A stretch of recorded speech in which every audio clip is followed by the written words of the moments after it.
The evening sun burned low over the dusty hills of Wyoming, spilling its last red breath across the wide, lonely land. The wind dragged slow through the grass, carrying the scent of horses, leather, and an ache that only old souls knew. Out there, beyond the fences and the dying light, stood a man named Caleb Ward, his hat tipped low, eyes shadowed like the past he tried to forget. Caleb wasn't the kind of man who spoke much. Folks around the town of Red Creek said he carried silence the way others carried guns. Strong shoulders, steady hands, and eyes that had seen too much loss for a man of 30. He owned the biggest stretch of land in 3 counties, the Ward Ranch, a place built with sweat, heartbreak, and promises buried beneath every inch of dust.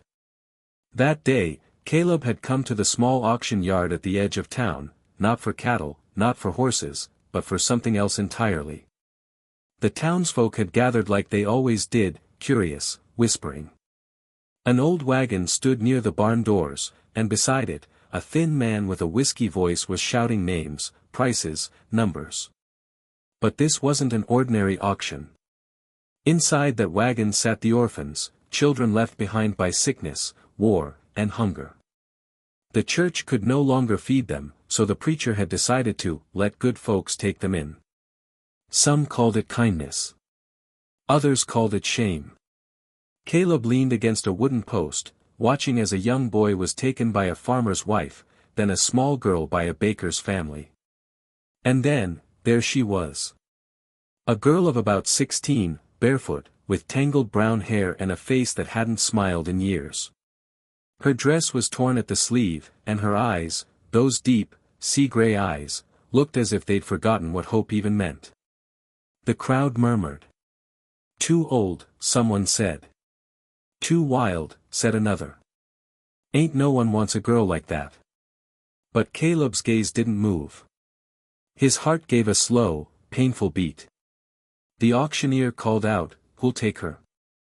She can work, clean, tend the fields maybe. She's quiet. Comes from the orphan line up north. Anyone?" No one spoke. Even the wind seemed to still.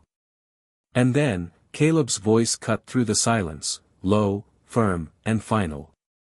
"I'll take her." Heads turned. The preacher blinked. "Mr. Ward? You sure about that?" Caleb nodded once. "Name your price." It wasn't much, but when he handed over the coins, the crowd began to whisper. "Why'd he buy her? Ain't he the one who lost his fiancée last spring?" Words swirled through the dust like dry leaves, but Caleb didn't care. He just reached out his hand toward the girl. She hesitated, eyes narrowing. Then slowly, she took it. And in that single moment, something inside both of them changed. They rode in silence for miles. The wagon wheels cracked over rocks, the sun dipping behind them like a curtain falling on a long-forgotten play. Caleb kept his eyes forward, reins tight, jaw harder than the ground they rode on. The girl, sitting beside him, watched the horizon. Finally, she spoke, her voice barely above a whisper. "Why'd you buy me?" Caleb didn't answer right away. The truth wasn't simple. Maybe it wasn't even something he could say out loud. After a long pause, he muttered, "Because I don't like seeing good souls thrown away." The girl stared at him, searching for something in his face. "I'm not a good soul," she said softly. "You don't know what I've done." Caleb looked her way just once, his eyes steady and kind. "Then you'll fit right in at Ward Ranch. None of us are saints out there." A faint, broken smile flickered across her face, her first in years. The ranch stretched out like an ocean of gold under the dying light. Horses grazed near the fences, and a small creek shimmered in the valley. It was rough land, wind-torn, hard, and honest. A place where only the strong stayed, and the weak either left or broke. Caleb stopped the wagon in front of the house. "You can stay in the guest room for now," he said quietly. "Tomorrow, you'll meet the others." "The others?" she asked. "My men. And the housekeeper, Miss June. Don't mind her, she talks a lot but means well. The girl nodded. What do I call you? Caleb paused. Mr. Ward will do. She lowered her eyes, murmuring, yes, sir. That night, after supper, she sat alone on the porch, watching the stars bloom over the ranch. The sky was so wide it hurt to look at. For the first time, she felt something strange, like maybe she wasn't invisible anymore. Inside, Caleb stood by the window, watching her through the glass. Something about her, the quiet sadness, the fragile strength, stirred a memory deep inside him. A memory of a girl long ago, standing by the creek, laughing under the willow trees. A promise he once made and never kept. He shut his eyes. No, he thought. That can't be her. That was years ago.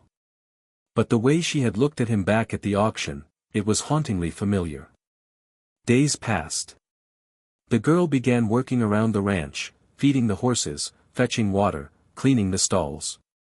She was quiet, but quick, and the men grew to respect her. Miss June fussed over her like a mother hen, saying, Lord knows, child, you need some fat on those bones. And sometimes, Caleb would catch her humming to herself when she thought no one was listening.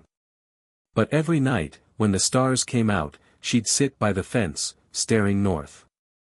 Like she was waiting for something, or someone. One night, Caleb walked over. You should be resting, he said. She didn't look at him. Do you always walk around checking on people?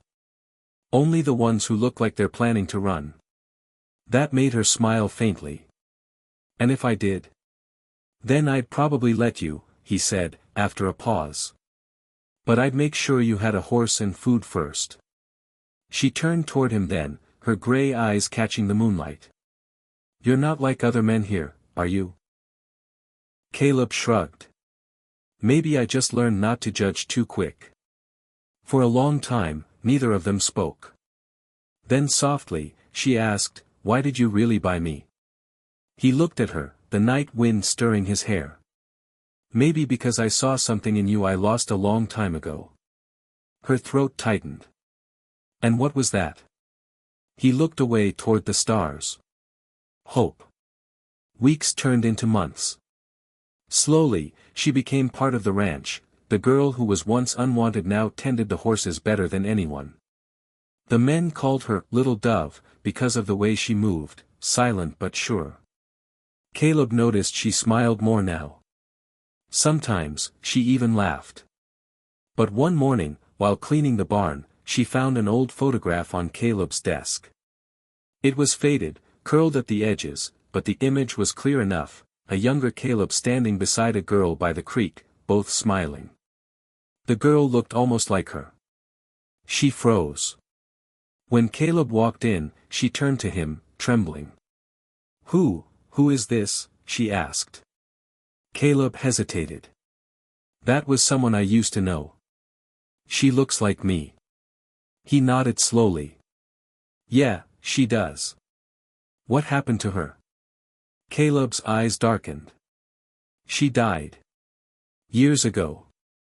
The girl swallowed hard. Her hands shook as she set the photo down. She didn't die, she whispered. Caleb frowned. What did you say? Tears welled in her eyes as she looked up at him, voice breaking, heart in her throat. You promised me once, she said. Under the willow trees. You said you'd come back for me. And in that breath, Caleb's world stopped. The wind fell silent. The barn felt too small for the ghosts it suddenly held. Caleb's chest tightened as he stared at her, the same eyes, the same voice, the same trembling lips from the memory he'd buried long ago. Lydia, he whispered. It can't be. But it was. The girl he thought was lost to fire and ruin, was standing right before him. And this time, she wasn't leaving.